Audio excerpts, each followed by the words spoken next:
Late last night, police shot 2 people following a report of family harm at an incident in Clyde Road, Brindwa, Christchurch. Sadly, a woman died at the scene and a man sustained critical injuries. The man is now in a stable condition in hospital. His injuries are not thought to be life-threatening. These incidents are extremely distressing for all involved. Our priorities are the investigation, support to the family of the 2 people who have been shot, and to our staff that were involved in the incident last night. Police were called to the property about 11 p.m. last night after receiving a 111 call from a person who was not present at the address. They told the emergency call taker that a man was allegedly armed with a knife. He was threatening to hurt both himself and his partner. Due to the information provided to police at the time, officers have established a safe forward point and made the tactical decision to arm themselves. As police approach the address, a woman has run out of the house, closely followed by a man in possession of a hunting knife. Police believe the woman was in risk of imminent serious harm and fired a single shot which hit the man. An officer has approached the man to provide first aid. The woman has picked up the knife and began to threaten officers. Despite an appeal for her to put down the weapon, she has advanced on police brandishing a knife. A second shot was fired, hitting the woman. Officers immediately provided medical assistance. However, unfortunately, she has died at the scene. Support is in place for the 10 officers who were in attendance at the scene at the time. Cordons remain in place at the address, and a scene examination will be carried out at the address over the next couple of days. I want to assure communities that there is no ongoing threat in relation to the events of last night. I also want to acknowledge the difficult situation that our staff found themselves in. Drawing a firearm is one of the last things that a police officer wants to do, and is likely mostly one of the most significant decisions they may have to make in their career. A critical incident investigation is underway, alongside an investigation by the Independent Police Complaints Authority and a procedural investigation. Again, I want to offer our condolences and thoughts for the family of the 2 people who were shot. I'm happy to take questions now. Are you confident the right tactical option was used in this case? The tactical options that were used in this case will form a large part of the investigation. I think it's inappropriate for me to say at this stage about whether they were the right decisions at the time. That will be part of the investigation. Well, I will say it was a highly dynamic situation. Having personally been in one of these myself, I can tell you that they unfold very quickly. What other tactical options were available to the officers at the scene? So again, the tactical options that were available at the time will form part of the investigation. My understanding is that they had the normal full array of tactical options that our frontline have available to them. Is it standard to be armed when approaching a scene like this?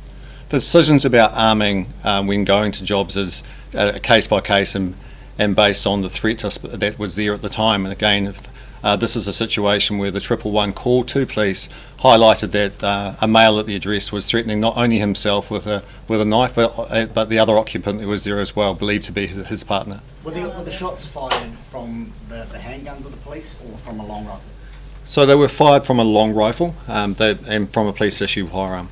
The same officer or 2 different officers? From the same officer. And what happens now with the officer?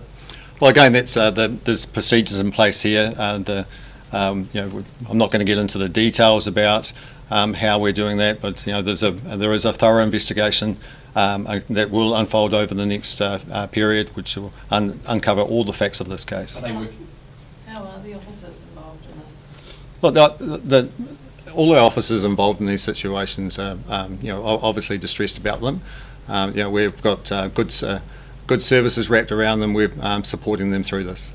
Also, Tony, we've heard from residents in the area and people who knew the couple who talk about a history of family violence here, or police routinely being called to the address. What can you say about police's previous interaction with the couple and how that formed the police's decision to arm up at the address? So again, the prior history or our knowledge of the 2 people that are involved would be inappropriate for me to comment at this stage. They will form significant parts of our investigation. I do want to point out again that this is a tragedy not just for our people, but very much for the families that are involved here. The man who was injured at the time, where did he sustain gunshot wounds? What part of the body? I'm not going to talk to where the injuries were sustained on either of the people who were shot, sorry. Was the address flagged in any way for weapons, firearms, family violence, mental health?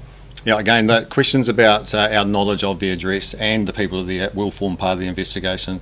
I just want to remind people that we're not even 24 hours into this event at the moment. We need we need some time to get to understand those facts very clearly. Are you in a position to confirm that the woman was a mother, but that the children were not living on site? Again, I'm not prepared to talk about facts or about the personal circumstances of either of the people at the address. Were there any other people at the address other than these two? No, my understanding is that they were the only two people at the address at the time. You talk about investigations, so what kind of investigations have been launched and what can we expect in terms of a timeline for these? Yeah, so there's the critical investigation about the incident itself, which police conduct. We've brought in a senior officer from outside of the district to ensure that there's a good independence of that investigation. There's the investigation that the Independent Police Complaints Authority will be conducting. We've advised them already of the incidents that took place last night. And the third investigation is about have we got our policies and procedures right in that, which is normal with any of these events. Were any of the 10 officers AOS trained? Again, I'm not going to get into the specific facts about the staff who were there. Do you know, you say the initial call maker to police wasn't on the scene. Do you know how they knew what was unfolding on the scene? Again, those are facts that will come out in the investigation. What I can tell you is that the person who informed police about what was unfolding knew the two people involved. Were the two people at this scene under the influence of any alcohol or drugs that you're aware of? Those are facts we're yet to establish in part of the investigation. Is this a shoot to kill sort of situation? What was the New Zealand Police policy with that kind of situation?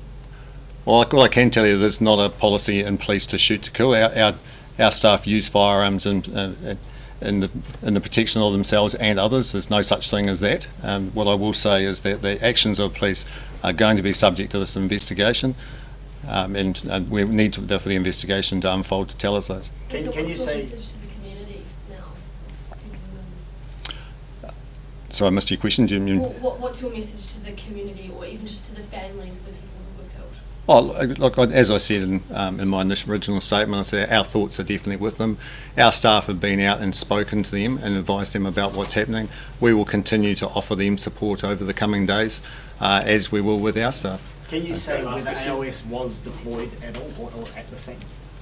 No, I'm not going to answer questions about who was deployed at the scene. As I said earlier, our staff were informed of this at about 11 p.m. last night. We quickly responded to the incident. How big was your team on the ground there, Tony? As said, there were 10 officers at their scene. How long were officers at the scene before shots were fired? Again, the questions about how long we were there and the circumstance unfolding are all part of the investigations.